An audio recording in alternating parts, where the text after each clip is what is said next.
यहाँ पर जो लोग हैं वो अपनी खुशी जाहिर कर रहे हैं। दूर दूर से मिलने के लिए लोग यहाँ पर आए हुए थे और मुलाकात करने के बाद अब यहाँ से लोग वापस लौट भी रहे हैं। खुशी इस बात की है इन्हें कि इनके इलाके की जो नेता है उनको मुख्यमंत्री बनाया गया है, दिल्ली की कमान संभाल रही हैं। ऐसे में जो स्थानीय लोग हैं उनके लिए बड़ा मौका है ये। हालांकि रेखा गुप्ता अब एक्शन मोड में है, चूंकि उनके ऊपर जिम्मेदारी पूरी दिल्ली की है, तो अब वो दिल्ली के अलग अलग कार्यक्रमों में, बैठकों में शामिल होंगी। अनामिका, बड़ा सवाल, एक और अपडेट, और बड़ा सवाल ये कि जिस तरीके से अब जो पूर्व सीएम हैं, उनके मंत्रीगण हैं, उनके जो व्यक्तिगत स्टाफ थे, पर्सनल स्टाफ थे, उनकी सेवाएं भी अब खत्म कर दी गई हैं। यानी कि एक के बाद एक कदम उठाए जा रहे हैं। जितनी सारी पुरानी चीजें थी वो सब दूर कर कर, खत्म कर कर एक नया सारा स्टाफ और नई सारी चीजें देखने को मिलेंगी अब।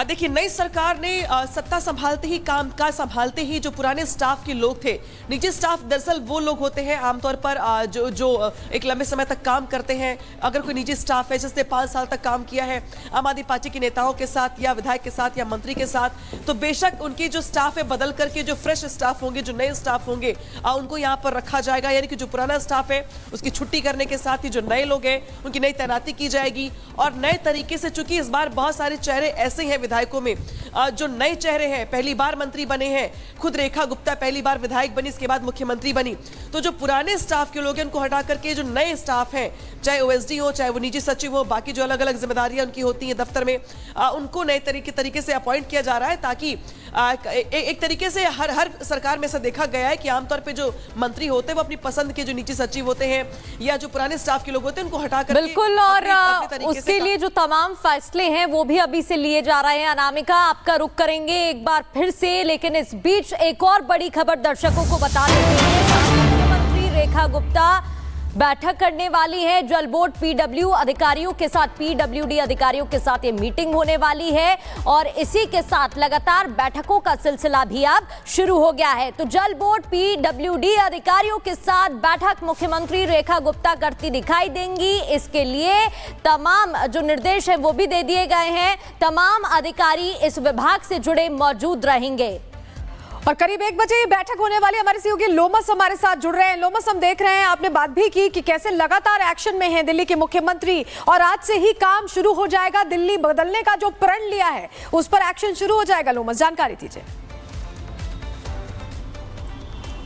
बिल्कुल, आपने सही देखा और यहाँ पे आपने कल भी देखा होगा किस तरीके से सीएम बनते ही रेखा गुप्ता ने काम शुरू कर दिया था और पहली कैबिनेट की बैठक उनके द्वारा की गई थी। और आपको जानकारी दे रहे कि कुछ ही देर के बाद जो दिल्ली की नई सीएम है रेखा गुप्ता, वो पीडब्ल्यूडी और जल बोर्ड के तमाम अधिकारियों के साथ बैठक लेंगी और आपको जानकारी दे दे उनके साथ तमाम कामों को लेकर के समीक्षा की जाएगी। अब तक जो काम पिछली सरकार में हुए थे उनको भी लेकर के ये समीक्षा की जाएगी, क्या क्या काम हुए हैं, दिल्ली को किस तरीके से जल को लेकर, यानी कि पीने के पानी को लेकर के लगातार परेशानियां पिछली सरकार में झेलनी पड़ती थी, उन कामों को लेकर के भी यहाँ पर तमाम चीजों पर बैठके का दौर ये जारी रहेगा। और बताया ये जा रहा है कि जो बैठक होगी वो लगभग 12 से अहम जानकारी आप यहाँ पर दे रहे हैं। नई सरकार की कमान संभालने के साथ ही पिछली सरकारों के कामकाज की समीक्षा की जाएगी और नई सरकार ने जो स्ट्रेटेजी बनाई है, जो रणनीति बनाई है कामकाज को लेकर, उसे आगे बढ़ाया जाएगा। हालांकि शपथ करने के बाद, शपथ लेने के बाद रिपब्लिक भर से खास बातचीत की रेखा गुप्ता ने और क्या कुछ कहा अपने एजेंडे को लेकर, कामकाज को लेकर, सरकार की रणनीति को लेकर, सुनवाते हैं आपको। हमारे साथ बात करने के लिए दिल्ली की मुख्यमंत्री रेखा गुप्ता जी हैं। मैम रेखा जी, बड़ा जनसैलाब आपको मिलने के लिए यहाँ पहुंचा हुआ है, बड़ी उम्मीद के साथ। बिल्कुल, दिल्ली की ढेरों अपेक्षाएं भारतीय जनता पार्टी की सरकार से है और मैं ईश्वर से प्रार्थना करूंगी कि इतनी शक्ति हमें दे कि ये जितना पूरा बैकलॉग, इतने सालों का 27 साल का बैकलॉग क्लियर करने की हमें ताकत दे। बिल्कुल, पहली कैबिनेट की बैठक हुई और उसमें कई मुद्दों को आपने उजागर किया और काफी काम करना है यहाँ पे। क्या क्या और मुद्दों को आप उजागर करेंगे और क्या क्या काम करेंगे? मैंने पहले ही बताया, जो कमिटमेंट्स हमारी दिल्ली से है उन कमिटमेंट्स को पूरा करना ही हमारा एकमात्र लक्ष्य है और उसके लिए कल से ही पहला दिन जो हमारा शपथ का था, हम लोग अपने काम में जुट गए। यमुना आरती के लिए आप गई, सारा मंत्रिमंडल गया, कैबिनेट गया, यमुना आरती आपने किया और यमुना माता के सामने हमने कहा कि जल्द से जल्द यमुना को साफ करवाएंगी। जमुना माई हमारी आस्था का प्रतीक है, हमारा स्वाभिमान है और कल हमने यमुना जी के घाट पर आरती करते हुए यही शपथ ली कि जितना भी काम यमुना जी को साफ करने के लिए करना पड़ेगा, जितने रिसोर्स लगाने पड़ेंगे वो सारे लगाए जाएंगे। निश्चित रूप में यमुना को साफ करना हमारा प्रथम कर्तव्य है। कर्तव्य को पूरा करेंगी, दिल्ली की मुख्यमंत्री कह रही हैं। दिल्ली के मंत्रियों की सुरक्षा की भी समीक्षा होगी। इस बीच आपको ये भी बड़ी अपडेट दे दे, दिल्ली पुलिस सभी 6 अन्य कैबिनेट मंत्रियों की सुरक्षा की समीक्षा करेगी। अभी तक 4 मंत्रियों के पास पहले से सिक्योरिटी है। सिरसा के पास, मनजिंदर सिंह सिरसा के पास Z श्रेणी की सुरक्षा पहले से है।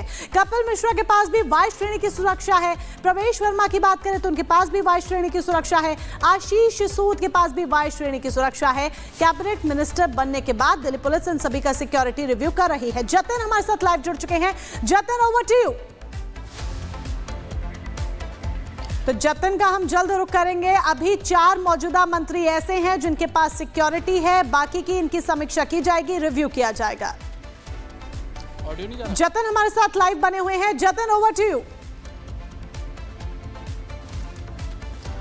जी बिल्कुल, देखिए रेखा गुप्ता जैसे ही सीएम बनी उनको Z सिक्योरिटी जो दिल्ली पुलिस की है वो दे दी गई थी, लेकिन कल 6 मंत्रियों का ऐलान किया गया, उनके जो पदभार है उनको अनाउंस किया गया, जिसके बाद अब दिल्ली पुलिस इन सभी की सिक्योरिटी का एक रिव्यू कर रही है। बाकायदा एक टीम का गठन किया गया है, क्योंकि जिन 6 लोगों को दिल्ली में कैबिनेट मिनिस्टर बनाया गया उनमें से 4 के पास ऑलरेडी सिक्योरिटी है, जिसमें सिरसा के पास Z कैटेगरी सिक्योरिटी है, क्योंकि उनको पंजाब के नेता के तौर पर तमाम थ्रेट थे। जो दिल्ली गुरुद्वारा प्रबंधक कमेटी में जब वो शामिल थे उस समय भी उनको थ्रेट था। तो अब इस टीम का काम ये होगा कि इन चारों के पास जो सिक्योरिटी है उसको रिव्यू किया जाएगा। अगर लगेगा कि इनके पास और भी ज्यादा थ्रेट है तो सिक्योरिटी को बरकरार रखा जाएगा और कुछ सिक्योरिटी पर्सनल को एडिशनली तौर पर ऐड भी किया जा सकता है। लेकिन अगर पुलिस को लगेगा कि सिक्योरिटी की जरूरत नहीं है तो जो प्रोटोकॉल फॉलो किया जाता है कि पीएसओ के तौर पर जो 2 पुलिसकर्मी इनके पास तैनात रहते हैं वो प्रोटोकॉल को भी फॉलो किया जाएगा। लेकिन बाकी जो 2 मिनिस्टर्स हैं जिनके पास अभी कोई सिक्योरिटी नहीं है उनको भी सिक्योरिटी को रिव्यू किया जाएगा। बाकायदा जो स्पेशल ब्रांच है उसको इस काम पे लगाया गया ताकि किसी भी तरीके का law and order situation create ना हो सके। हालांकि बीजेपी की कोशिश ये होगी कि आम आदमी पार्टी जिस मापदंडों देखिए तो जो मंत्री हैं जतिन, आज उनके जो सिक्योरिटी के लिए जो तरीके अपनाए गए थे उसकी समीक्षा की जाएगी। बहुत सारे मंत्री ऐसे हैं, बहुत सारे चेहरे ऐसे हैं जिनकी सिक्योरिटी पहले बड़ी भी थी, पहले से ही सिक्योरिटी थी और अब चूंकि मंत्री बन चुके हैं वो, लिहाजा उसमें कुछ बदलाव भी किए जाएंगे, लिहाजा उसकी समीक्षा की जाएगी। इस बीच मंत्री मनजिंदर सिंह सिरसा ने बड़ा बयान दिया है। खास बातचीत में उन्होंने ये कहा है कि जो दिल्ली है जो पहले कूड़े का अंबार था उसे कूड़े से मुक्त करवाएंगे। पोल्यूशन से लेकर के जो बाकी जो समस्याएं दिल्ली को लेकर के सामने आई थी, जिसकी शिकायत पहले की गई थी, अब उनको दूर करेंगे, दिल्ली को पोल्यूशन फ्री बनाएंगे। क्या कुछ कहा गया उनकी ओर से, सुनवाते हैं आपको। मनजिंदर जी, सिरसा नाम से जुड़ा हुआ है, सिरसा से आते हैं इसलिए, लेकिन राजौरी गार्डन के लोगों का दिल गार्डन है, पहले क्या कहना चाहिए? नहीं, बिल्कुल होना ही चाहिए और दिल गार्डन पूरा करेंगे। दिल्ली को हमने वादा करके आए हैं कि जैसे आपदा को दिल्ली